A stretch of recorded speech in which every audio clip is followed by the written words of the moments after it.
Buongiorno, benvenuti al Focus TG, siamo in diretta anche oggi in onda per informarvi di quello che sta succedendo in Veneto.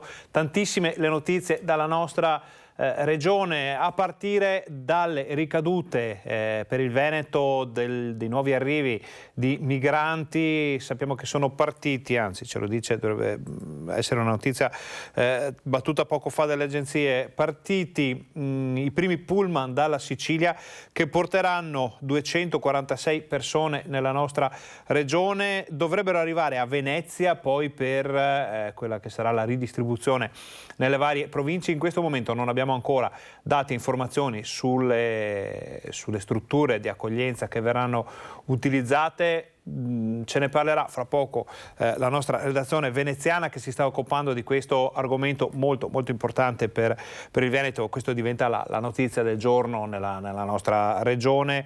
I giornali se ne stanno già occupando anche le nostre redazioni, ma poi furti, problemi di ordine pubblico ormai legati davvero a un'ondata quasi senza precedenti di razzie e furti nelle abitazioni, nei negozi, nelle strutture commerciali di mezzo Veneto, tanto che si arriva alle manifestazioni pubbliche, alle raccolte di firme. Purtroppo ancora incidenti stradali che ci vengono segnalati da tutto il Veneto, insomma tante notizie, ma noi con le notizie partiamo da Padova, dove sta creando parecchio sconcerto l'inchiesta che ha portato al sequestro della curva in costruzione, del cantiere della nuova curva dello stadio Euganeo. Il sindaco è indagato per concussione, vediamo il servizio. La fiducia nelle istituzioni e nella magistratura mi ha sempre accompagnato anche prima di fare il sindaco ed è per me un importante valore. Io sono tranquillo perché in coscienza sono convinto di aver agito nel rispetto delle norme. Questo è anche il motivo per cui non ho problemi a metterci la faccia. Il sindaco di Padova Sergio Giordani, in una nuova nota diffusa da Palazzo Moroni, torna sull'inchiesta che riguarda gli appalti per la realizzazione della curva sud dello stadio Euganeo, che lo vede indagato insieme all'assessore allo sport Diego Bonavina per concussione. Secondo la procura avrebbero fatto pressioni per terminare il cantiere dello stadio prima delle elezioni dello scorso giugno. Il sindaco invece spiega di essersi adoperato perché i lavori della curva sud potessero concludersi nei tempi previsti rispettando le scadenze. Giordani e Bonavina si dicono pronti a fornire tutte le spiegazioni ai magistrati. Sono a disposizione, come lo sono sempre stato, nei confronti dell'autorità giudiziaria, perché io vorrei, e lo ribadisco, vorrei spiegare quali sono anche le mie ragioni. Sergio Giordani ribadisce che è un suo dovere di sindaco vigilare sulla concreta realizzazione delle opere, dallo stadio a tutti gli altri progetti per la città. L'indagine però congela nuovamente il cantiere. La curva che gli ultras attendono da mesi non verrà ultimata, almeno a breve. Nell'inchiesta sono coinvolti anche 2 dipendenti comunali e 2 imprenditori accusati di subappalti illeciti e turbativa d'asta. Questa novità ovviamente ha creato parecchio subbuglio anche sulla scena politica padovana. Le opposizioni in Consiglio Comunale chiedono la convocazione di un'assemblea cittadina straordinaria immediatamente.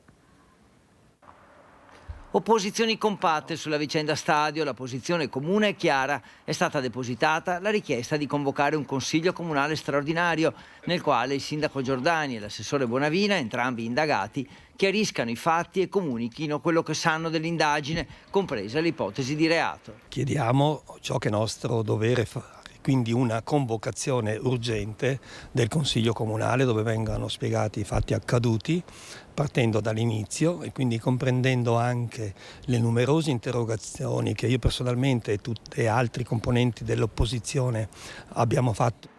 Non mancano le sfumature, la Lega chiede che Bonavina rimetta le deleghe, Fratelli d'Italia va anche oltre. Abbiamo un assessore con la delega alla legalità, alla trasparenza, agli impianti sportivi, all'avvocatura civica che è indagato per questo cantiere della curva sud. Noi ovviamente chiediamo al sindaco, che a sua volta è indagato, di fare un atto politico, cioè di ritirare le deleghe a questo assessore, non potendole avvocare a sé perché anche egli appunto è indagato, conferirle al vice sindaco nel frattempo che la magistratura ci dirà se c'è colpevolezza o innocenza.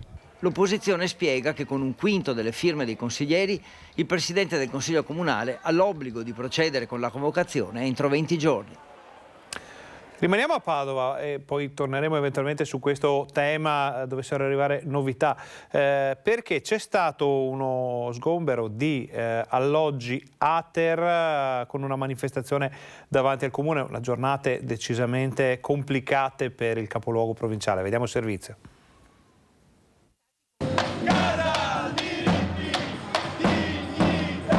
Sotto le finestre del comune per rivendicare il diritto alla casa è durata fino a tarda serata la mobilitazione per sostenere il gruppo di attivisti sgomberati ieri mattina dalla polizia dagli alloggi Ater di Via delle Melette che occupavano abusivamente da 5 anni. Circa 300 persone si sono radunate davanti a Palazzo Moroni e all'università per ribadire la rabbia contro i tanti alloggi vuoti di fronte alla sempre più numerose esigenze da parte di precari e studenti universitari. Quanto sia complicato trovare un affitto, quanto sia complicato pagare le bollette, quanto sia complicato arrivare a fine mese. Io credo che sia una violenza, io credo che le case vuote siano violenza se ci sono le persone per strada. Al sit-in davanti al comune anche numerosi esponenti di Coalizione Civica che hanno definito l'intervento di Ater inaccettabile. La manifestazione di ieri sera si è svolta senza tensioni rispetto a quanto accaduto invece nelle ore precedenti, con gli scontri violenti prima in Via delle Melette durante le fasi dello sgombero e poi davanti alla sede Ater dove ci sono state diverse cariche della polizia.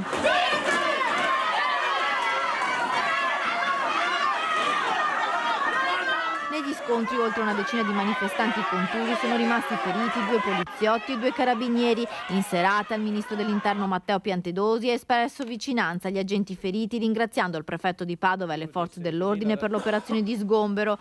Bisogna proseguire il ripristino della legalità per evitare che i immobili occupati abusivamente possano diventare luoghi per organizzare azioni di contestazione violenta, ha scritto in una nota il capo del Viminale. La questura di Padova nel frattempo ha avviato le indagini per identificare i protagonisti più violenti dei disordini e per accertare se i tirapugni, le mazze e i manganelli ritrovati in uno degli alloggi occupati siano stati utilizzati in precedenti manifestazioni. Su questo argomento arriva ora in redazione una nota dell'assessore regionale allo sviluppo economico Roberto Marcato che dice di desiderare di ringraziare il questore di Padova, il prefetto e tutti gli uomini e le donne delle forze dell'ordine che hanno partecipato all'azione di sgombero degli appartamenti Ater contro gli occupanti abusivi. E è stata ripristinata, si legge in questa nota, la legalità e questo è un segnale importante per Padova e per il Veneto perché non si devono tollerare abusi di questa natura. Non è possibile che questi appartenenti ai centri sociali possano, dice l'assessore regionale Roberto Marcato, fare tutto ciò che vogliono e restare impuniti. È un segnale forte che arriva e che è molto apprezzato. Adesso chiudiamo la pagina padovana, almeno per questo momento, perché poi torneremo a parlare del capoluogo e della provincia di Padova. Andiamo in provincia di Vicenza, dove sono stati sequestrati addirittura 4.000 prodotti senza etichette in regola dalla Guardia di Finanza. Prodotti contraffatti o non conformi agli standard di sicurezza. È su questo fronte che si sono concentrati i controlli delle Fiamme Gialle di Vicenza, che hanno effettuato interventi in diversi negozi e punti vendita della provincia berica, sottoponendo complessivamente a sequestro amministrativo oltre 4.000 prodotti di vario genere, fra borsoni, beauty case, accessori di pelletteria, giocattoli, prodotti cosmetici e per la cura della persona, prodotti per la casa, oltre a contenitori e altro materiale destinato a venire a contatto con alimenti. Hanno irrogato sanzioni amministrative per oltre 50.000 euro. I sequestri sono stati condotti a Torri di Quartesolo, Bassano del Grappa e Arzignano. I militari hanno verificato che in diversi casi i prodotti venivano messi in vendita in violazione delle disposizioni in tema di etichettatura, in quanto privi delle necessarie indicazioni che consentono ai consumatori finali di conoscere ad esempio i dati dell'azienda produttrice o le precauzioni particolari per l'impiego.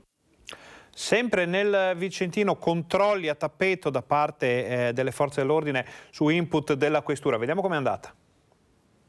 Sotto la lente di ingrandimento dei carabinieri della compagnia di Tiene, le località di Villa Verla e la frazione di Novoledo, Breganze, Sarcedo, Tiene, Marano Vicentino e Zanè. 10 militari dell'Arma impiegati nel controllo dei centri urbani e degli esercizi pubblici, luoghi di ritrovo, che ha portato alla conseguente identificazione di 52 persone e di 43 veicoli. I vari posti di controllo eseguiti dalle pattuglie dei militari si sono concentrati nei centri nevralgici delle periferie dei vari comuni dell'ampio territorio di competenza, vigilando soprattutto le località colpite da alcuni furti consumati in questo ultimo periodo. Inoltre i militari hanno attuato pattuglie appiedate anche nei parchi comunali di Thiene, in particolare nel quartiere Cappuccini, laddove il sindaco aveva recentemente segnalato situazioni di degrado causate da gesti incivili e di maleducazione proprio a ridosso della zona delle giostrine dei bambini. Questo per quanto riguarda la cronaca di Vicenza, ma adesso noi facciamo una breve pausa pubblicitaria. Voi state con noi perché torniamo fra pochissimo e saremo in collegamento con il veneziano, con la nostra redazione di Venezia, per capire la situazione legata all'arrivo dei migranti in Veneto. Quindi state con noi, torniamo fra poco.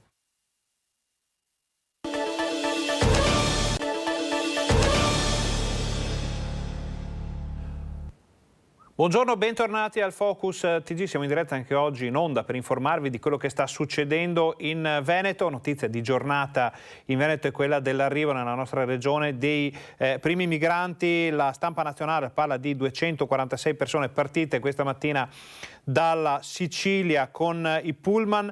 Arriveranno a Venezia, dove pare che comunque le autorità abbiano già detto qui non c'è posto, quindi una situazione molto complessa e assolutamente in divenire, della quale ci parla la nostra Ilaria Marchiori in diretta da Venezia. Buongiorno Ilaria, quali sono le novità? Sì, buongiorno Ferdinando, buongiorno ai nostri telespettatori. Allora, in realtà una cinquantina di questi 246 migranti giunti ieri a Catania sono già partiti e sarebbero arrivati proprio questa mattina a Marghera a bordo di un pullman. Dopodiché sono stati direzionati in diverse province della nostra regione, del nostro territorio, ma al momento l'unica destinazione certa dove sono state mandate 9 di queste 50 persone, la caserma Serena di Treviso. Per quanto riguarda le altre destinazioni, evidentemente ancora non è dato sapersi o stanno decidendo dove poterli mandare. Sono esclusi gli ormai famosi hub di Cona e Bagnoli, che sono stati chiusi e quindi in questo momento non sarebbero utilizzabili. Per quanto riguarda invece il territorio del veneziano, una possibilità, un'opzione potrebbe essere la sede della Croce Rossa di Via Levantina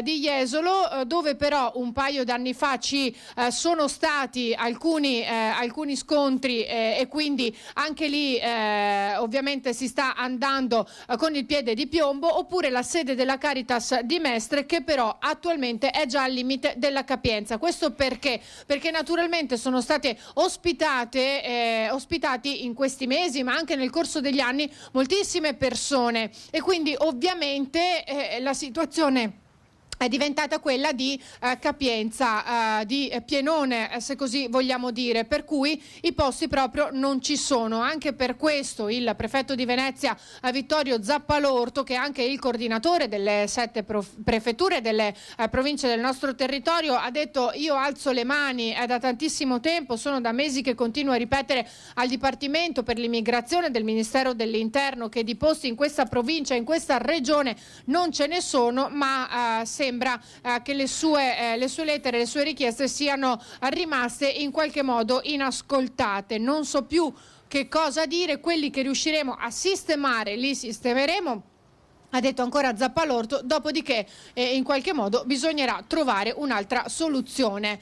C'è anche un'altra questione che ha evidenziato il prefetto Zappalorto, ovvero quella dei bandi, perché attualmente ovviamente i bandi sono meno attrattivi rispetto a quelli di qualche anno fa e quindi tra virgolette non c'è più tutta questa convenienza e alcuni vanno deserti. Aggiungiamoci anche che anche la cooperativa più umanitaria dice di trovarsi in difficoltà, perché a tutto questo si vanno ad aggiungere i costi delle bollette e in questo momento sappiamo essere molto elevati, soprattutto perché ci stiamo avvicinando alla stagione fredda con temperature fredde, quindi c'è bisogno di riscaldamento e quindi le bollette vanno alle stelle. Insomma, proprio come hai detto tu, una situazione complessa, una situazione difficile da affrontare e che al momento non è nemmeno così chiara, perché è pur vero che questa mattina sono arrivate 50 persone, però non sono i primi arrivi. Gli arrivi arrivi ce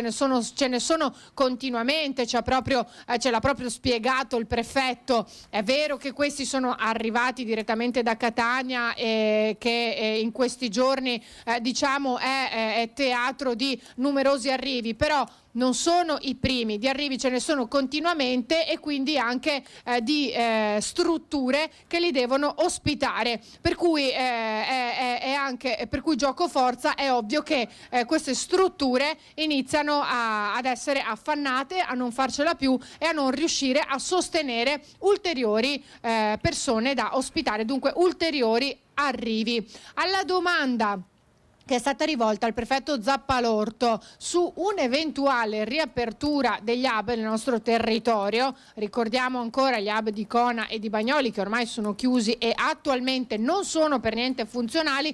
Il prefetto ha risposto: li abbiamo fatti chiudere e ora li riapriamo?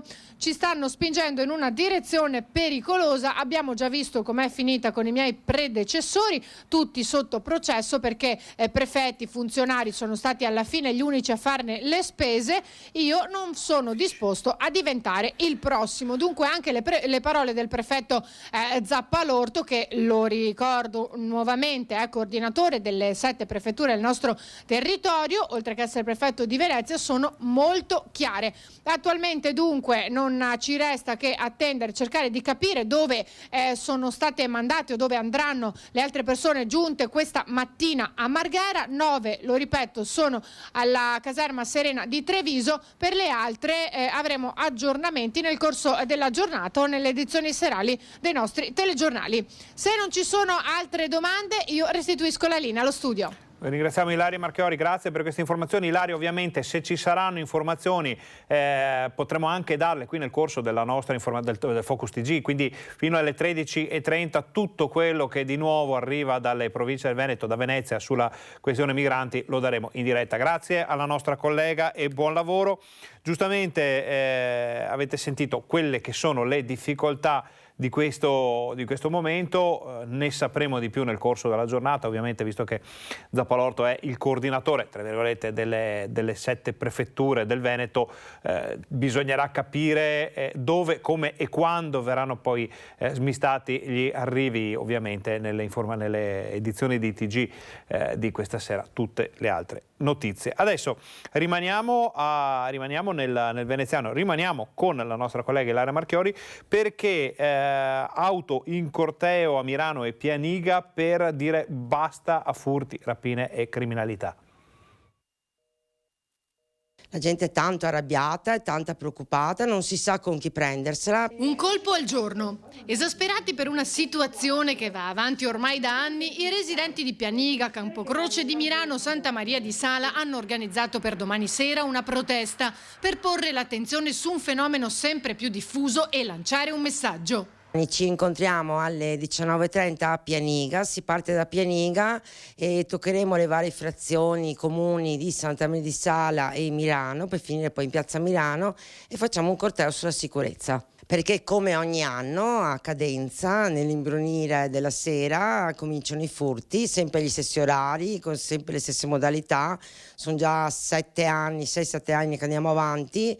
E perciò richiediamo attenzione, perché noi chiediamo un comando di polizia, un nuovo presidio dei carabinieri. Per affrontare il problema il sindaco di Pianiga ha indetto un'assemblea pubblica per il 23 novembre, ma i cittadini attendono da anni risposte che non sono mai arrivate. Dicevano che mandavano delle pattuglie, mandavano dei presidi della polizia municipale, ma poi forse è durato un paio di mesi, perché sono le stesse forze dell'ordine che dicono se ci fosse fino a meno alla mezzanotte un aiuto anche della polizia locale, noi avremo più forza per magari pattugliare poi le zone. Il rischio è quello che a un certo punto si arrivi a un livello tale di esasperazione e paura, dice Zangrando, che porta a difendersi da soli.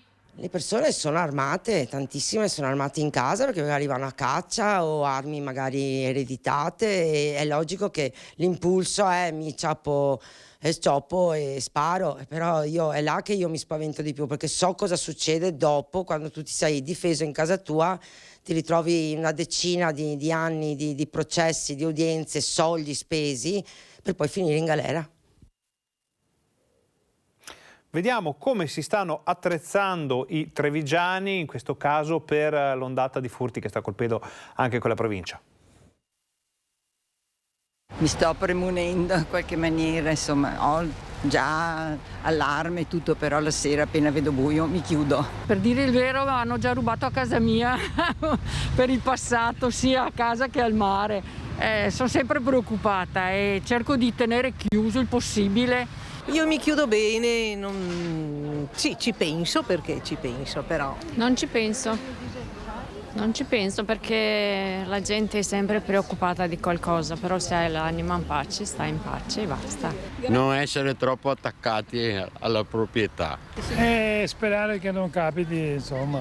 Mi sono messa un sistema d'allarme. Quindi è l'unica cosa? Sì, perché ho avuto 2 tentativi di furto. Sì, intrusione, insomma. Ma sono riusciti ad entrare o no? Uno ci mancava poco, ero anche in casa. L'impianto di allarme è utile e poi avere accorgimenti, quando si esce di casa chiudere bene tutte le imposte. Io lascio sempre perché vengono dentro lo stesso, allarmi, non allarmi, puoi mettere tutto, ma la gente entra dappertutto. Più controlli delle forze dell'ordine, però magari passa ogni tanto la macchina della polizia o vigili, sì. Ma io sto su un condominio per cui sono anche alta, un po' più difficile, non abito su una casa sola. Siccome non siamo protetti a niente perché ora può fare quello che vuole e non mette mai preso neanche a noi cose, e ora per forza. A proposito di furti, sono state rinvenute in fiera a Padova delle statuine d'avorio, materiale in questo caso vietato oppure può essere venduto solo con alcune certificazioni.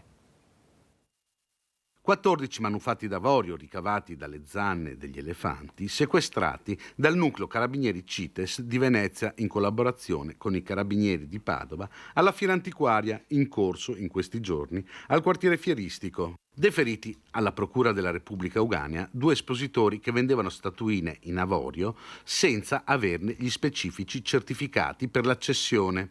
Il valore degli oggetti sequestrati si aggira intorno ai 10.000 euro. Non sono state rilevate altre irregolarità in fiera. La compravendita di avorio e di oggetti con esso realizzati è sottoposta a rigide regole internazionali. Ora facciamo un'altra breve pausa pubblicitaria. State con noi, torniamo fra pochissimo, parliamo ancora di sicurezza.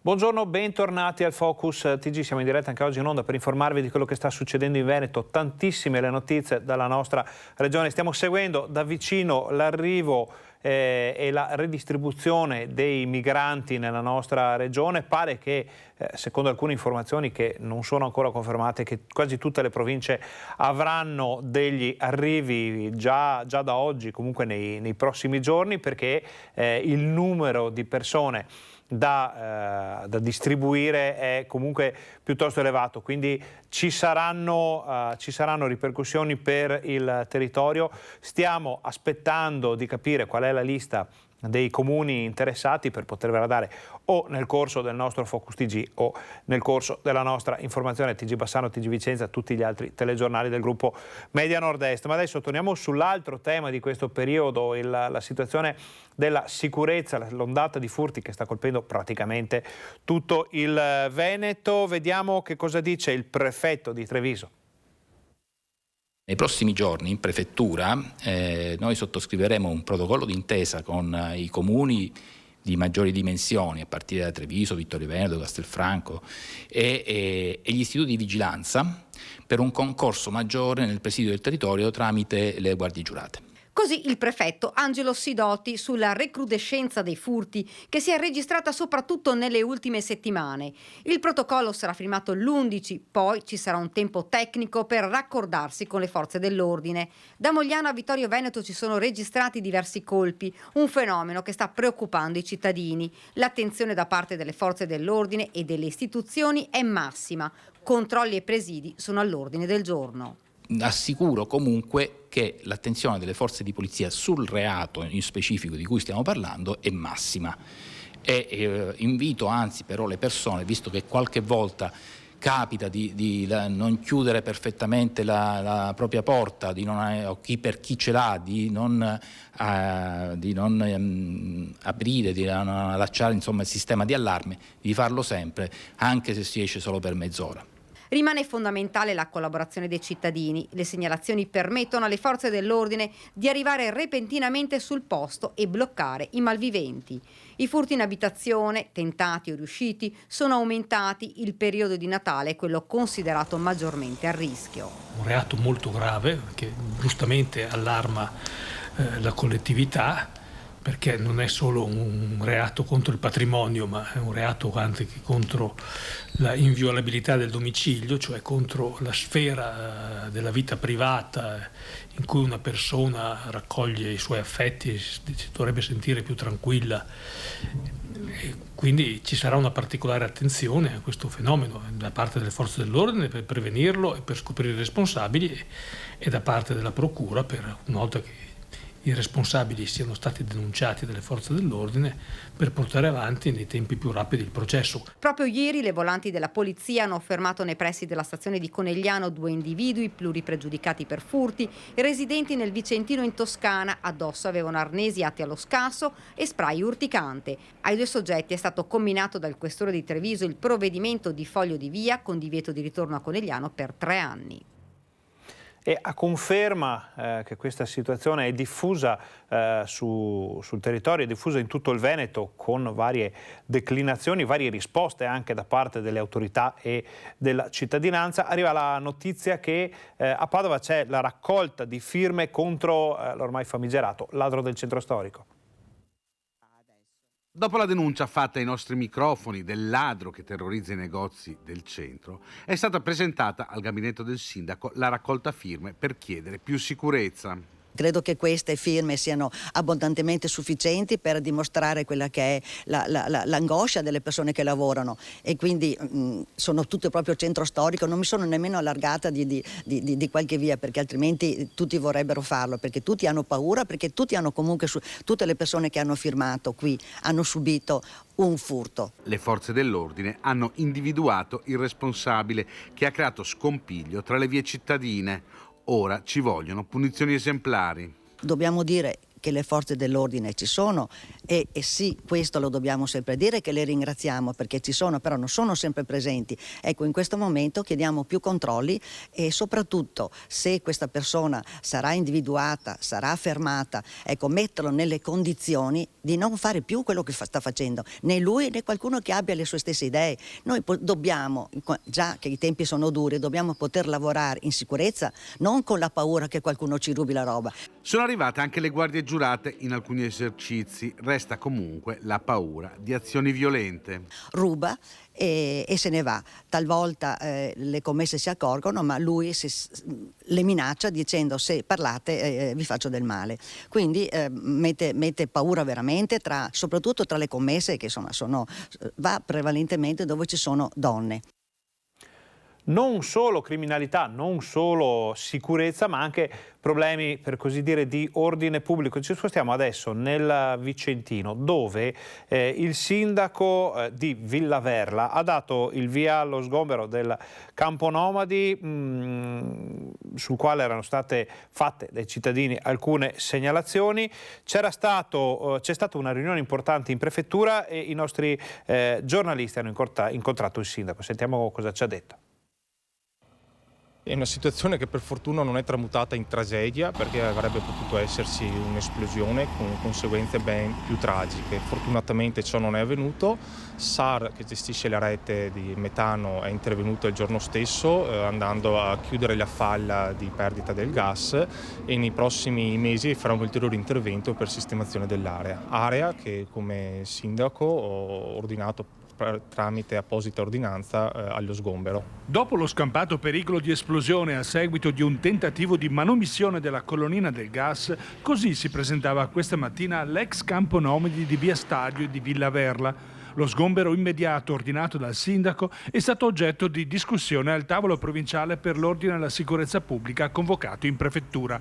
Qui si sono concordati una serie ulteriore di provvedimenti che saranno oggetto di verifica nel prossimo incontro tra un mese. Abbiamo questa presenza di 2 nuclei di famiglie Sinti che nell'ultimo periodo hanno portato scompiglio, comunque vivacità nella vita del paese, con piccoli furti in abitazioni private, da pollame a balle di fieno piuttosto che paglia, a piccole attrezzature per il giardino e l'orto. La situazione era ormai esasperata da parte dei cittadini, con visite in municipio da parte degli stessi giornaliere, quindi non era più sostenibile. Qui è un problema di ordine pubblico, ci sono le leggi, vanno rispettate, quindi chi si comporta bene ha diritto di rimanere, chi non lo fa mi dispiace, ma prenderemo appunto i provvedimenti necessari. Sentiamo su questo argomento anche le voci dei cittadini. Il sindaco è riuscito a sgombrare il campo. Ha fatto bene. Ecco, era un problema. Grosso. Ci parlavano di raffiche di furti e così. C'è stato. Però devono vivere anche loro e adesso sono cittadini di Villaverna e cosa si fa? Sono qua da sempre, ecco, e quindi loro girovano, poi per noi può essere magari meno importante o più importante, comunque sono sempre qua in giro, sì. Loro hanno tutto un altro stile di vita di noi e purtroppo così è. Cosa ho sentito dire? Anche qua si parlavano anche di raffiche di furti, di tante cose. Sì, sì, ad esempio quella casa lì e di là, sono andato 4 volte e non hanno dentro niente, però hanno rotto vetri, persiane, hanno fatto disastri. È bene così, per la pulizia è bene così. Ci sono parecchi disagi, la gente ha un po' paura di uscire. Una volta che pensa, era tempo. Molto importante perché disturbava proprio sia le persone che comunque no, era una cosa bella da vedere, perché erano degradante la situazione. Il grande problema è tutti buoni o i neri tristi dentro, ecco. Allarme anche no, però certo che un segnale di fermezza sicuramente sì, perché siamo arrivati a un lassismo esagerato secondo me. Tutto qui.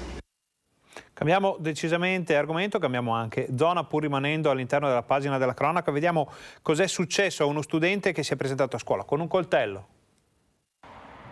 Ha portato a scuola un coltello nascosto nello zaino, è stato scoperto e sospeso. L'episodio inquietante è avvenuto qualche giorno fa a Vigonza in una scuola media. La vicenda ha ancora dei contorni poco chiari. Sembra che alcuni compagni abbiano visto l'arma, ma non è noto se il minorenne l'abbia mostrato per intimidire qualcuno. Fatto sta che alcuni ragazzi hanno raccontato l'accaduto ai genitori, che a loro volta hanno avvisato la preside, che ha immediatamente sospeso lo studente. Del fatto è stata informata anche la giunta comunale, che ha annunciato che cercherà di mettere in campo iniziative volte a sensibilizzare contro il bullismo e contro la violenza. Cambiamo ancora argomento, perché la scossa di terremoto avvenuta ieri nelle Marche, insomma, si è sentita distintamente anche in molte zone del Veneto e a Senigallia, nelle Marche appunto, c'è una persona di Rosà, originaria di Rosà nel Vicentino e nel Bassanese, ed è Elena Campagnolo, assessore all'ambiente di Senigallia, che, come aveva fatto in occasione della devastante alluvione di qualche settimana fa, ha voluto ancora confermare il buon rapporto tra il Veneto e la sua attuale regione di residenza. Vi parlo dal comune di Senigallia. Questa mattina abbiamo avuto un risveglio piuttosto brusco con 2 scosse di terremoto che si sono succedute nell'arco di pochissimi minuti, delle scosse lunghissime che hanno portato chiaramente agitazione e panico tra la popolazione. Stiamo facendo la ricognizione dei danni e speriamo insomma che non siano così evidenti. Risveglio pauroso nelle Marche dopo il sisma con epicentro davanti Fano e Senigallia. Alla scossa principale di magnitudo 5.7 ne sono seguite altre, come ci racconta l'assessora all'ambiente di Senigallia, la rosatese Elena Campagnolo. Tanti messaggi di vicinanza giunti anche dal Veneto, la sua regione d'origine, regione che nell'ultima catastrofe che ha visto la città marchigiana allagata lo scorso settembre era scesa in campo immediatamente niente per portare aiuto tra l'acqua e il fango. Un senso di solidarietà rinnovato anche in questo momento difficile. Ringrazio della vicinanza anche il presidente Zaia, che ha menzionato le terre marchigiane nel suo post su Facebook. Ricordo ancora che non più tardi di un mese e mezzo fa la Regione Veneto ci è stata molto vicina con l'invio della colonna mobile, che è stata di grande aiuto e che viene ricordata sempre con molto piacere da parte dei cittadini di Senigallia e da tutti i cittadini dell'entroterra. Grazie ancora.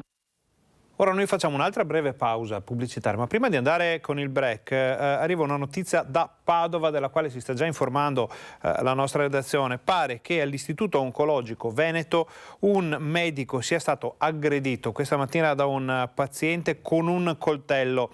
Sarebbe in condizioni stabili, ma è da capire ancora che cosa sia successo esattamente, non sono state ancora chiarite le circostanze di questa aggressione. Ce ne parlerà Valentina Visentini nel corso della nostra informazione, perché è una notizia proprio appena arrivata. Quindi adesso facciamo un'altra breve pausa, state con noi, torniamo fra pochissimo.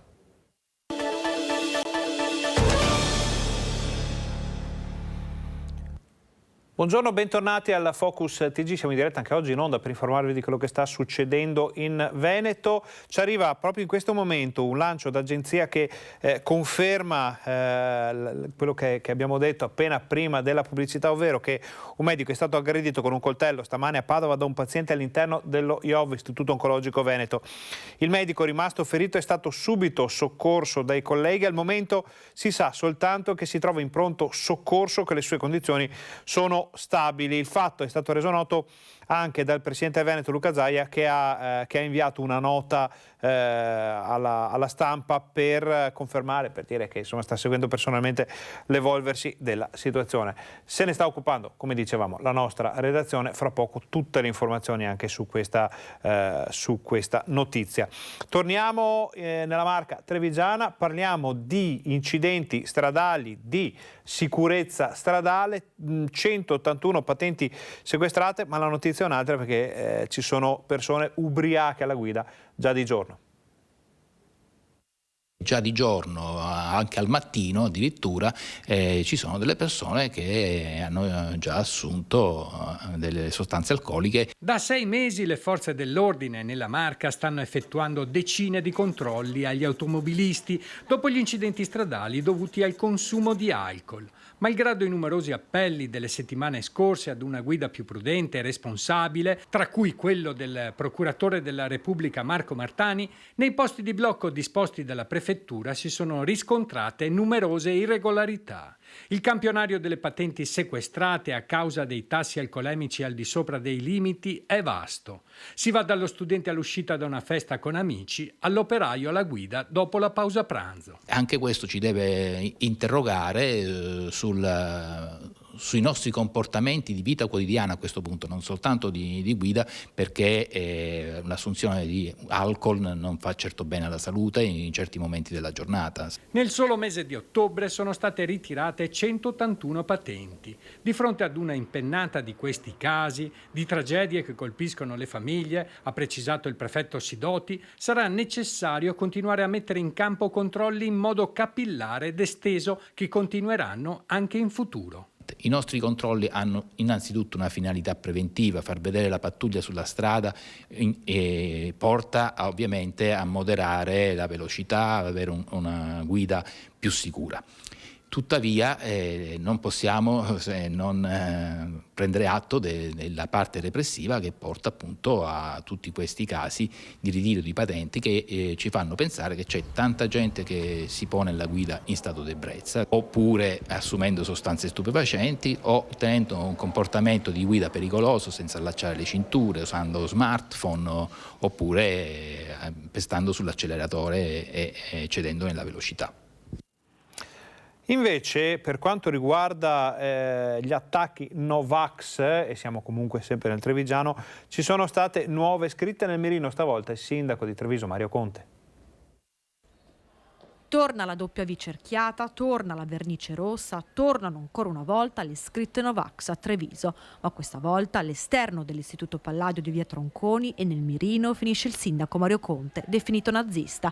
Ennesimo raid vandalico che si aggiunge ad una mappatura sempre più fitta di attacchi Novax alla città, dalle scritte rosse comparse alla sede dell'ULSS 2 di Villa Carisi a quelle tracciate all'esterno della sede CGIL di via Dandolo, fino all'assalto e allagamento del reparto di microbiologia dell'ospedale Cafoncello, simbolo della lotta al Covid. Un vero e proprio schema, quello disegnato dagli attacchi Novax, che sembra non fermarsi. Non solo le pareti che circondano l'edificio erano tutte imbrattate, ma anche tutto il marmo dell'ingresso, imbrattate con scritte assolutamente non consone, inappropriate, che ci hanno veramente lasciato basiti. È la seconda volta che l'Istituto Palladio si trasforma in una lavagna vandalica per scritte Novax, un ritorno che porta con sé tanto rammarico. Sarà la seconda volta che abbiamo queste scritte. Noi procediamo immantinente con la provincia a coprire le scritte, sarà un lavoro delle prossime settimane. Mi dispiace moltissimo perché si può manifestare la propria opinione, si può sicuramente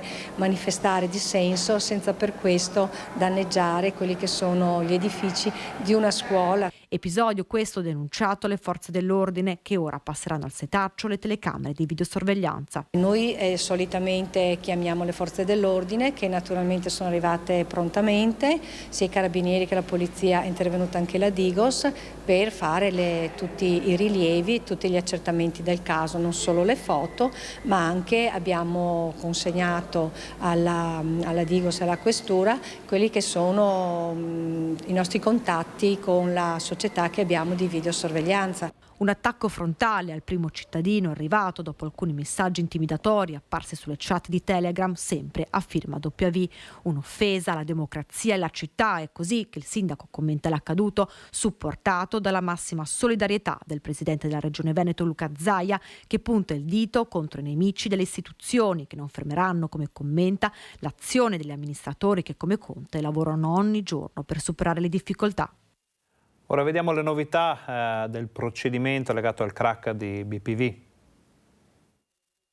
7 anni di reclusione, quasi 1 miliardo di confisca del denaro utilizzato per commettere il reato e, qualora non possibile, la confisca per equivalente di beni personali dell'imputato. Questa la pena all'ex manager della Popolare di Vicenza inflitta dal collegio presieduto dal giudice Chiara Cuzzi all'ex direttore generale Samuele Sorato. La procura aveva chiesto 11 anni e mezzo, accusato di falso in prospetto, ostacolo alla vigilanza e aggiotaggio. La posizione dell'ex DG era stata stralciata a causa delle sue gravi condizioni di salute dal filone principale del processo a carico degli ex vertici della Banca Popolare di Vicenza, filone arrivato al secondo grado di giudizio con la conclusione del processo d'appello. Ieri la sentenza in primo grado dopo 5 ore di Camera di Consiglio. È una sentenza che noi accettiamo, rispettiamo, ma che non condividiamo. Non condividiamo per il trattamento che era stato riservato, o meglio per il non trattamento che è stato riservato alle parti civili private rispetto alle parti civili istituzionali, Banca d'Italia e Consob, che hanno goduto di un risarcimento, mentre le parti civili private si sono viste rimandare a un giudice civile per chiedere un risarcimento che, anche se mai avverrà, vista la confisca che è stata disposta in primo grado. Speriamo nell'appello. 90 giorni il termine per il deposito della motivazione della sentenza, trascorso il quale i legali dell'imputato potranno decidere se ricorrere in appello. Restiamo in tema giudiziario, ma per tutt'altra causa. Vediamo. Abusata in macchina dopo una serata. La violenza era avvenuta lo scorso 14 giugno in un parcheggio isolato di Albignase. Ora un 42enne egiziano, autore della molestia, andrà a processo. La vittima è una 35enne residente nella zona del Piovese. La ragazza, insieme ad un'amica, era stata avvicinata dall'uomo in un bar. Dopo aver bevuto un drink, l'egiziano si era offerto di riaccompagnarla a casa, ma fatti pochi chilometri in auto aveva fermato la macchina in un parcheggio buio ed isolato e l'aveva forzata ad avere un rapporto sessuale. Stremata dalla violenza e dall'alcol, la giovane era svenuta. Il mattino dopo era riuscita a scappare dal suo aguzzino e denunciare la violenza. La squadra mobile di Padova, dopo un'indagine veloce, ha individuato l'uomo a Milano. È stato arrestato ma rimesso subito in libertà. Ora dovrà affrontare un processo. Sulla violenza sulle donne, sul femminicidio c'è anche una mostra a Treviso. I volti di 700 donne uccise da mariti, compagni, padri o sfruttatori e poi la lunga lista di madri ammazzate dai figli. A Treviso fino a sabato i ritratti delle vittime di violenza in Italia dal 2015 a oggi. Bambine, giovani ragazze, donne, anziane, oltre 60 i delitti consumati in Veneto. A curare l'esposizione, una chiocciola illuminata allestita a Palazzo dei 300, l'artista veneziana Paola Volpato in collaborazione con Comune e Commissione Pari Opportunità. Non amo moltissimo l'esibizione di sangue, le cose retoriche, le cose forse a volte si vede troppo, no? Questo aspetto dell'esibizione della violenza. Invece credo che sia molto importante vedere, diciamo, la sequenza proprio delle persone che non ci sono più. Questo è sufficiente per illuminare come stanno le cose. Franca Fava e Fiorella Sandre bruciate vive a Castagnole di Paese, Elisa Campeol accoltellata sul Piave a Moriago, Sofia Melnik gettata in un dirupo sul Grappa e l'elenco tragicamente lungo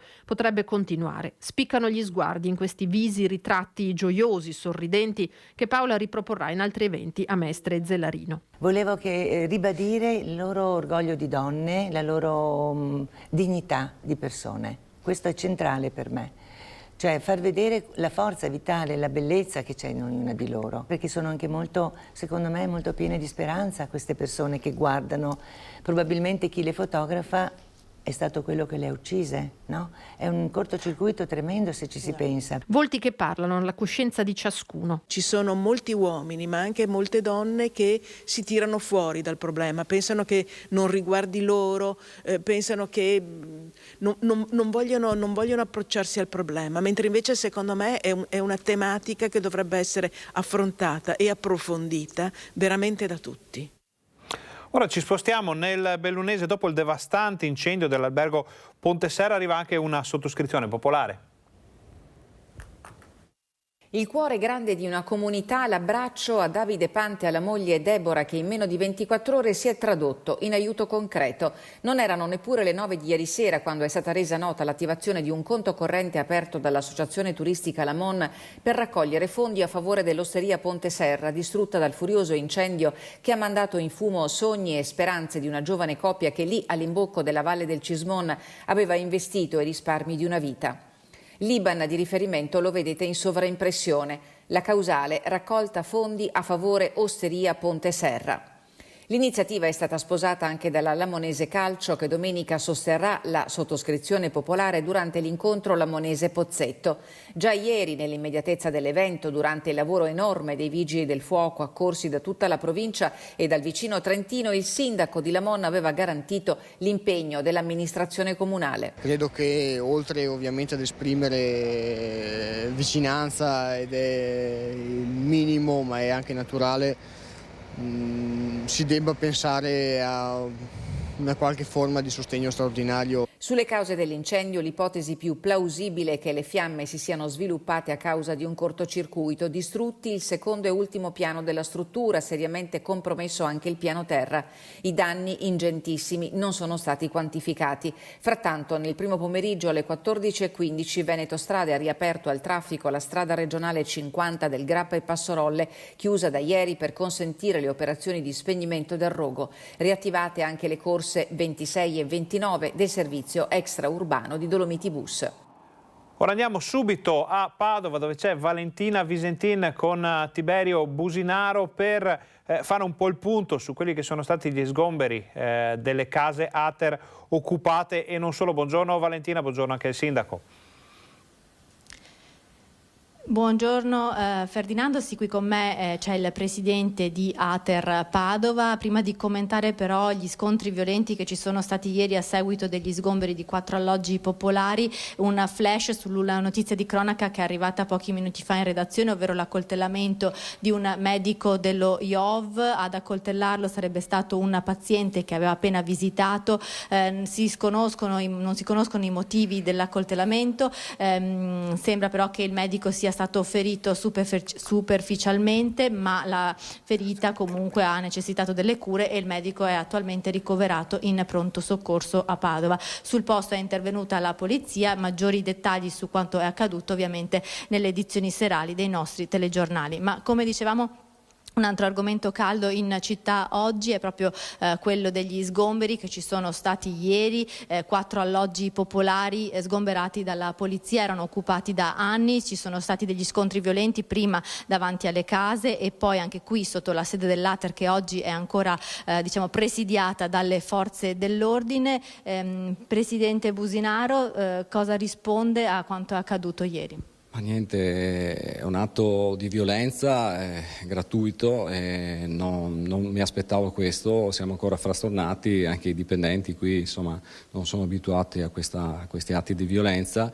Un ringraziamento alle forze dell'ordine, loro hanno fatto il loro dovere, l'ordinanza del GIP era dovuta, bisogna ripristinare la legalità.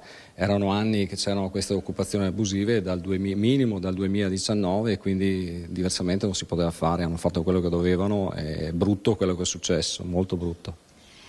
Studenti, una decina i ragazzi che sono stati trovati all'interno, dicono di essere studenti precari e che gli alloggi erano liberi da tempo a fronte invece di un'emergenza abitativa in città che è sempre più pressante, soprattutto per gli studenti e per gli precari. Lei cosa risponde? L'emergenza abitativa c'è. Questo probabilmente è il risultato di mancate politiche sulle abitazioni pubbliche, sul supporto appunto ai territori. E noi però stiamo lavorando. Io non li definisco studenti, non li definisco ragazzi, li definisco delinquenti, perché effettivamente quello che hanno fatto e anche le armi che avevano anche in questi alloggi, purtroppo io non posso definirli che delinquenti. Ecco, questo è il commento di Ater. Ferdinando, sai qualche domanda per il presidente Businaro? Dimmi pure. Posta la risposta, scusate la ripetizione, relativa ai fatti dell'Ater.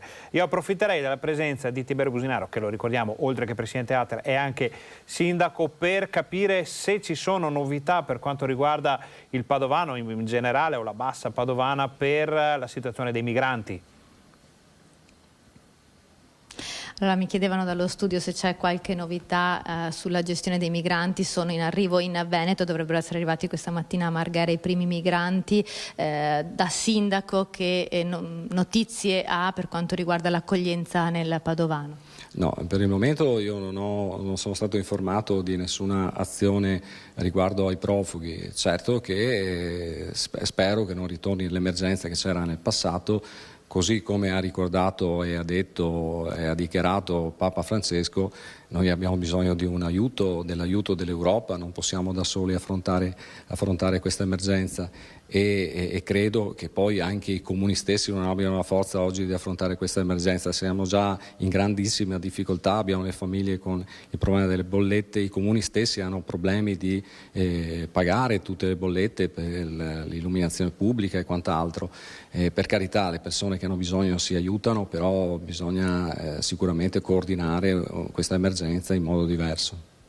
E allora ringraziamo il sindaco di Carceri, nonché presidente di Ater Padova, Tiberio Businaro. Ferdinando, ti restituisco la linea allo studio. Noi ringraziamo Valentina Visentin e Tiberio Businaro per questo collegamento, quindi da una parte ferma condanna per quanto è successo con questa protesta nei confronti di Ater, poi sfociata in scontri con le forze dell'ordine, dall'altra parte abbiamo sentito e sentiremo poi, perché stanno arrivando altre note da parte di amministrazioni comunali su questo tema. I comuni dicono attenzione, noi non ce la facciamo a gestire anche la situazione di eventuali migranti, profughi in arrivo, quindi tutte le perplessità che c'erano in passato riguardo questo tema così complicato, con l'aggiunta della crisi economica, sociale che persevera in Veneto ormai da troppo tempo. Adesso facciamo un'altra breve pausa pubblicitaria,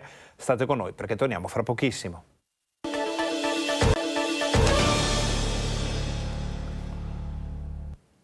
Buongiorno, bentornati al Focus TG. Siamo anche oggi in onda in diretta per informarvi di quello che sta succedendo in Veneto. Tante le notizie dalla nostra regione, tanti aggiornamenti anche di cronaca di quello che è successo nelle scorse ore. Adesso invece ci arriva proprio in questo momento un video che sta diventando virale anche sui social, che ci fa vedere una situazione di degrado in stazione a Treviso, anzi non a Treviso, a Oderzo, scusate, davanti agli studenti. Vediamo.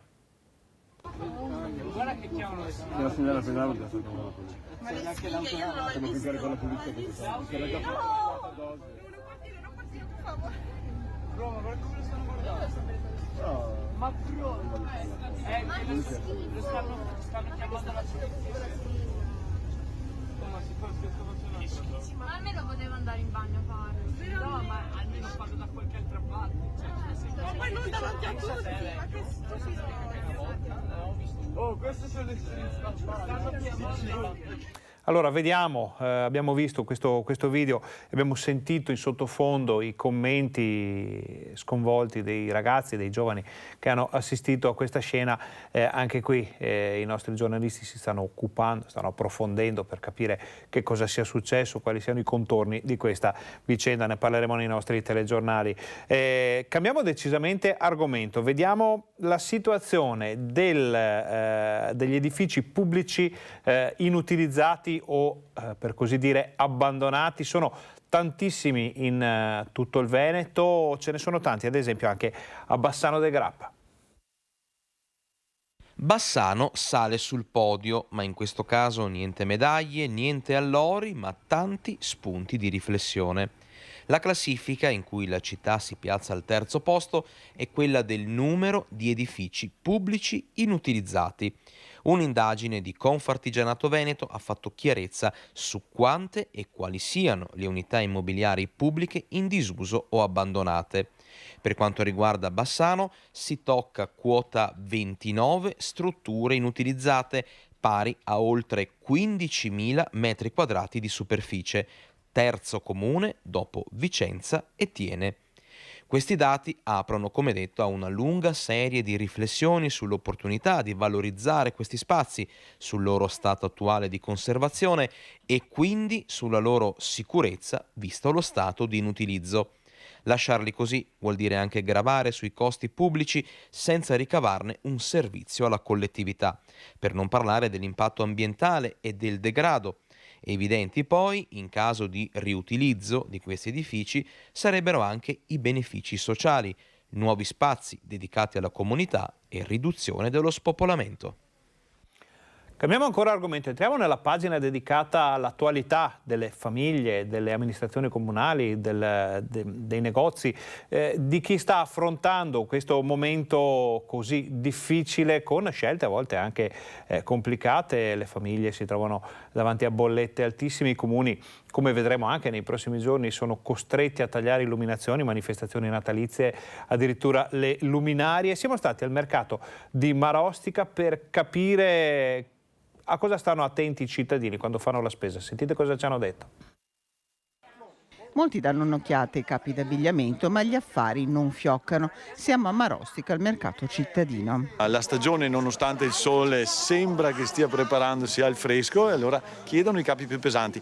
Non hanno ancora le idee ben chiare però. E come prezzi avete avuto degli aumenti anche come fornitore? Qualche fornitore ha cresciuto qualcosa perché hanno consumi, ci spiegano che il trasporto costa, non prezzi comunque di fuori del normale, qualche euro in più, ecco. Attentissimi ai prezzi cittadini. E come la trovate i prezzi oggi? Abbastanza sì, cari.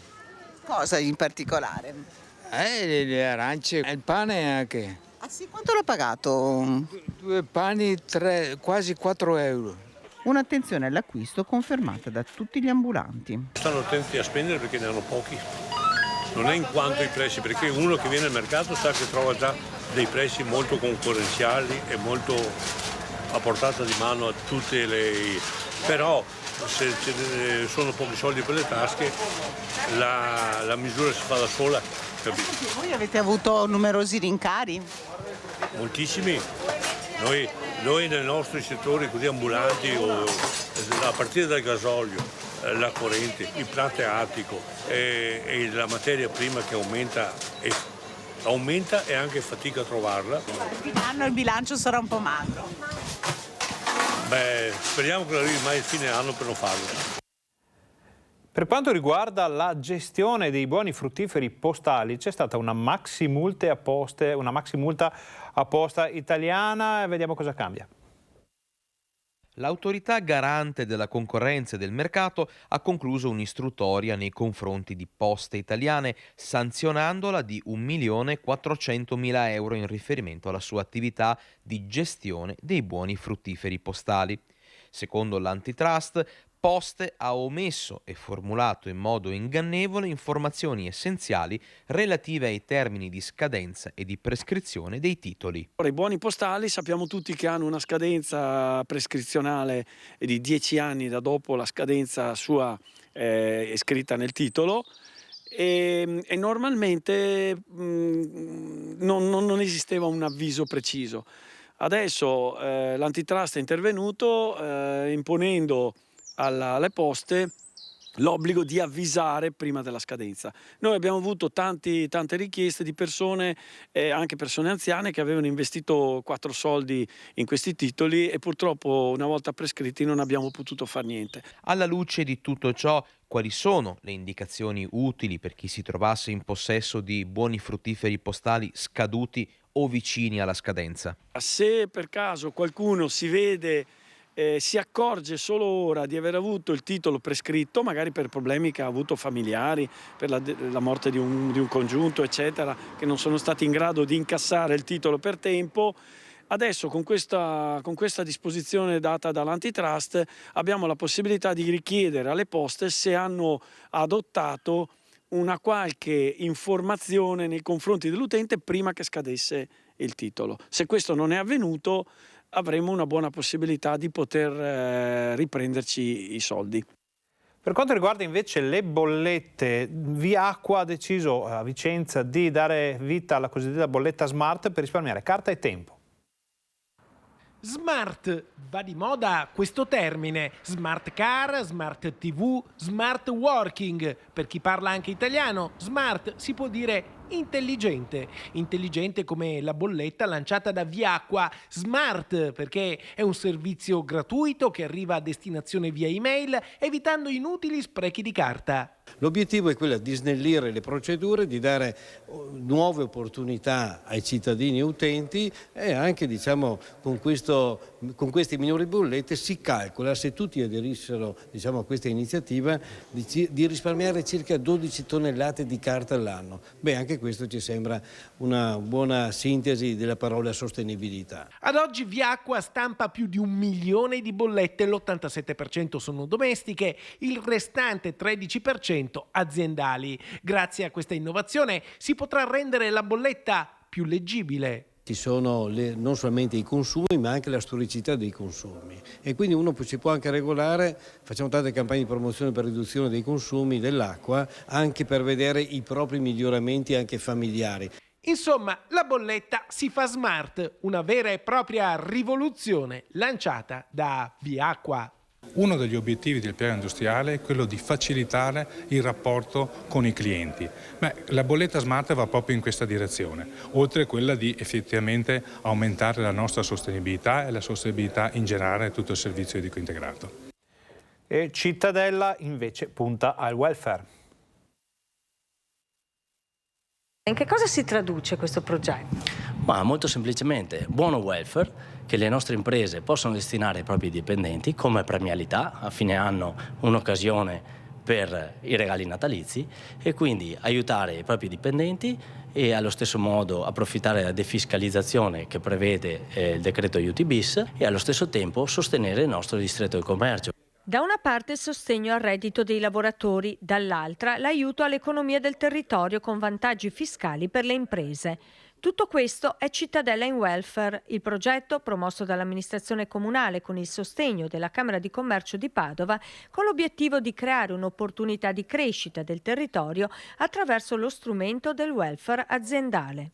In altre parole, le imprese potranno acquistare buoni spesa da 25 euro ciascuno da donare ai propri dipendenti. Fino al tetto dei 600 euro stabilito dal decreto aiuti bis, i lavoratori non pagheranno imposte, mentre l'azienda potrà detrarre fiscalmente la spesa. I buoni saranno poi spesi nelle attività commerciali e artigianali del comune di Cittadella, rimettendo così in circolo la ricchezza creata nel territorio. E il comune sarà appunto il garante, ecco, di tutta questa progettualità. Andrà alla ricerca anche dei partner, che quindi con bandi e poi anche le varie categorie economiche, quindi i negozi del cittadellese, in modo che tutti i negozi, il centro storico, borghi e frazioni abbiano un benefit da questa iniziativa. Cambiamo ancora argomento, vediamo la polemica sorta in seguito alle trivellazioni che si vorrebbero fare in Polesine. Complessivamente un territorio che a seguito dell'estrazione di metano dalla terraferma se ne è sceso di 3,5 metri. Dagli anni 50, quando iniziarono i prelievi di acque metanifere, sino al 2008, l'area del delta del Po si è abbassata di 3,5 metri. Il via libera del nuovo governo al ritorno delle trivelle anche in Alto Adriatico per fronteggiare la crisi energetica sta sollevando una levata di scudi in tutto il Polesine. Il ponte che vedete in queste terre viene chiamato scherzosamente monumento alla subsidenza, con i suoi 2 livelli di strada. Quella linea, quella strada più bassa che vedete non era più percorribile e fu necessario alzare il ponte e costruire una strada sopra. Il dislivello tra la strada sopra e la strada sotto è circa 1,50 m e quel 1,50 m ci sta ad indicare qual è stata la subsidenza in quel punto, in un punto marginale. Nella zona più centrale del delta l'abbassamento complessivo è stato di 3,5 metri. La subsidenza ha costretto a ricostruire tutto il sistema di bonifica dell'area del delta, ma soprattutto gli argini che, abbassandosi il terreno, non difendevano più come avrebbero dovuto i territori. Ricordiamo che l'alluvione del 66 di Porto Tolle, uno dei motivi del cedimento dell'arginatura fu il fatto che quell'arginatura si era abbassata di oltre 1 metro rispetto a quella che era la quota di sicurezza. E la questione trivelle sta avendo ripercussioni politiche anche nei partiti della maggioranza di governo che ne vuole il ritorno. Il senatore Bartolomeo Amidei di Fratelli d'Italia, già sindaco di Loreo, ha già preso contatti con 2 ministri per bloccare il progetto in Polesine. Il nostro territorio, il delta del Po, particolarmente l'area prospiciente, il delta del Po, deve essere salvaguardata dalle trivellazioni. Questo è il mio pensiero, proprio per la natura del terreno. Ho già fatto passaggi con già 2 ministri per la questione e ci sto lavorando in questo senso. Cambiamo zona, un'opera di cui insomma si conosce l'importanza, di cui si conoscono le ricadute, la strada pedemontana veneta, però c'è qualche perplessità, ce le spiegano gli artigiani vicentini. Area connotata da un forte incremento demografico, la pedemontana, incremento di insediamenti abitativi, produttivi, commerciali, come delineato da un'indagine realizzata dall'Università Bicocca di Milano, condotta per Confartigianato Vicenza, che ha avuto l'obiettivo di analizzare gli effetti della realizzazione della superstrada pedemontana veneta sul sistema territoriale produttivo vicentino, con attenzione alle ricadute positive in termini di migliore efficienza del sistema di trasporto per le piccole e medie imprese e le criticità. Opera che si avvia alla conclusione, stimata entro 2 anni, e che va a servire con una tratta di 100 km, 34 comuni e 14 caselli, una delle aree più fervide da un punto di vista economico nel Veneto. Oggi con questa infrastruttura possiamo dare un plus ulteriore per cercare di sviluppare l'economia nel nostro territorio. Tra i temi evidenziati da Confartigianato, quelli legati ai costi del tragitto, biglietto e carburante. I mezzi pesanti la usano in maniera più costante, invece i cittadini cercano ancora delle alternative su una viabilità esterna alla pedemontana. Cercare di incentivarli, bisogna creare magari degli abbonamenti o delle opportunità perché questi che si dirigono magari sui luoghi turistici abbiano anche un'agevolazione economica. Infine la sfida in sinergia con gli attori del territorio nell'ottica di promuovere politiche di mobilità sostenibile. Dobbiamo lavorare per trovare delle soluzioni per cercare di migliorare quelle che sono le emissioni di CO2, ma soprattutto anche trovare dei sistemi di ricarica perché questa rete sia una rete moderna. Programmazione, progettazione, futuro sono parole che sono entrate in giunta anche nei giorni scorsi, perché ovviamente ogni amministrazione comunale che si rispetti guarda al futuro. La Giunta di Vicenza ha varato il PUMS. Vediamo che cos'è. Un sogno, una visione, un'ipotesi, un progetto. Tutto questo è il PUMS, nome in codice di Piano Urbano della Mobilità Sostenibile. Mette a fuoco i prossimi 10 anni e come una lente a guardar bene si vede la città del futuro. Quartieri con zone pedonali, linee di bus elettrici con parcheggi di interscambio vicino al capolinea, in grado di servire le 854 persone che ogni giorno usano l'auto per entrare in città.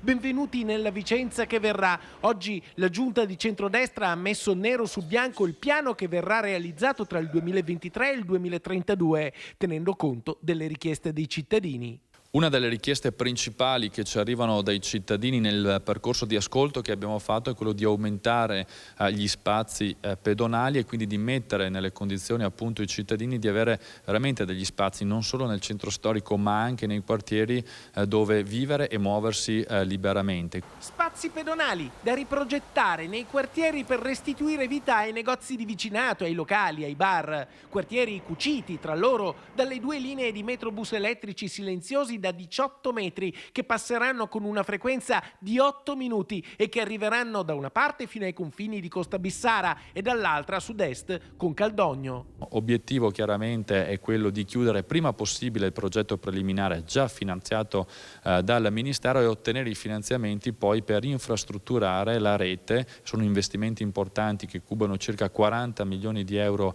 per linea per mettere a disposizione della città un trasporto pubblico più moderno e soprattutto più ecosostenibile.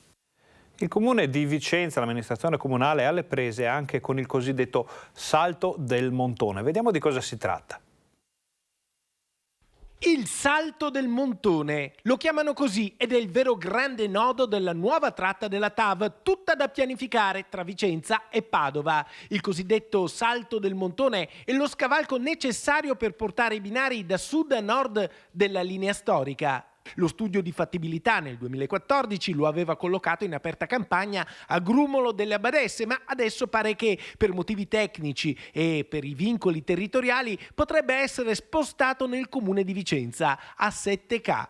Il problema è che per realizzare questo scavalco dei binari serve un ponte, un cavalcaferrovia di 1,5 chilometri e che potrebbe arrivare a un'altezza, comprese le barriere antirumore, di 15 metri. Se così fosse, sarebbe un gigante dentro a un quartiere. Non può interessare sicuramente la zona di 7K in quanto non è troppo impattante per quella zona, anche perché è stato un centro abitato importante oltre che per la presenza di aziende agricole, quindi l'amministrazione ritiene di opporsi a questa ipotesi, che appunto è un'ipotesi perché la progettazione non è ancora partita ufficialmente. Il sindaco fa muro a ogni ipotesi che possa interessare il comune di Vicenza. La stessa soprintendenza potrebbe porre dei problemi sulla città perché lì ci sono delle zone anche di visuale su Monte Berico da tutelare. E credo che Vicenza da questo punto di vista abbia già dato molto sulla parte ovest in passato, in questo momento quindi ogni valutazione deve essere rimessa all'amministrazione e alla volontà dei cittadini. Di nuovo argomento, passiamo alla situazione del lavoro, dell'occupazione in Veneto. Vediamo come sta andando per la Safilo. Oscilla il titolo di Safilo in borsa nonostante le performance in progressione del gruppo che nei primi mesi ha macinato ricavi e profitti a doppia cifra percentuale. È il paradosso di una fra le più importanti società al mondo nel settore dell'occhialeria che ha fatto nuovamente ricorso alla cassa integrazione per i 485 lavoratori rimasti dopo il taglio di 400 unità nei primi mesi del 2020. C'è forte preoccupazione per il futuro degli stabilimenti di Longarone e Santa Maria di Sala e per la sede di Padova. Se ne stanno occupando i sindacati in contatto con la Regione Veneto. Safilo è un'azienda forte con un nome importante e qui c'è un territorio che nell'ambito dell'occhialeria non ha pari nel mondo. Con i lavoratori stiamo da tempo e con i sindacati in particolare stiamo da tempo pensando che il mercato del lavoro dell'occhialeria è un mercato circolare. Conforta l'assessore Donazzan la consapevolezza che le professionalità delle maestranze dell'occhialeria non andranno comunque disperse. Domani si riunirà il coordinamento sindacale del gruppo che comprende tutti e tre i siti veneti veneti per affrontare la questione e chiedere un incontro chiarificatore all'amministratore delegato Angelo Trocchia. La Regione è qui per accompagnarli con della formazione guidata e per dei processi che devono dare serenità. Ecco, la cifra di vittoria è essere accompagnati dalle istituzioni. Questo dà serenità e affidabilità agli investitori. Torniamo a Padova per vedere il futuro del Castello Carrarese. Il Castello Carrarese è definitivamente proprietà del Comune di Padova, firmato l'accordo con l'Agenzia del Demanio e Palazzo Moroni, un progetto, quello del recupero del Castello Carrarese, iniziato 20 anni fa. Questo percorso si mette in moto esattamente 20 anni fa, quando si capisce che il castello è qualcosa di marginale alla città, una damnatio memoria veneziana. Ecco, la riscoperta del castello è al tempo stesso la riscoperta dell'epopea carrarese. E il castello, lo ricordo, nella cappella Luca Beludi al Santo, nel 1382, realizzata da Giusto, è già narrato come l'elemento connotativo, è il luogo che identifica Padova. Un passaggio, quello tra demanio e comune, motivato dalla volontà di valorizzare un bene che per troppi anni è stato dimenticato. La soddisfazione è tanta perché l'obiettivo dell'Agenzia del Demanio, tra gli altri obiettivi, è quello di ridare fruizione di beni che per altro modo non potrebbero essere valorizzati ai territori. L'idea di fondo è renderlo un nuovo polo culturale per la città. Ci sono diversi cantieri in essere, un grande centro per il design, la più grande collezione europea di design, e probabilmente stiamo definendo con la collezione VAF, che è del professor Fajerabe, una delle più grandi collezioni internazionali d'arte contemporanea italiana, e ovviamente una sezione dedicata al Trecento. Diciamo che Padova si reinventa. Questa era l'ultima notizia del nostro telegiornale. C'è ancora tempo per dirvi che il presidente di ANCI Veneto, Mario Conte, sindaco di Treviso, sulla questione dei migranti dice, con una nota appena arrivata qui in redazione: mi auguro che non si scarichi sui sindaci la gestione di questo problema, perché questo significa mettere in difficoltà le nostre comunità. Oggi i comuni devono già far fronte, dice Mario Conte, agli effetti del caro energia che pesa in modo notevole sui bilanci, con il rischio di dover tagliare servizi essenziali. Non possiamo farci carico anche di questa emergenza, quindi una situazione molto complessa della quale vi parleremo nel corso dei nostri telegiornali. Vi invitiamo quindi a seguire TG Bassano, TG Vicenza di questa sera per anche le ricadute sul territorio di quanto detto finora sulla questione dei migranti. Nel frattempo ringraziamo Fabio Verin e Andrea Benetti per la regia, ringraziamo voi per essere stati con noi, ringraziamo tutti i colleghi che ci hanno permesso di portare nelle vostre case tutte le notizie dal Veneto e vi auguriamo un buon pomeriggio.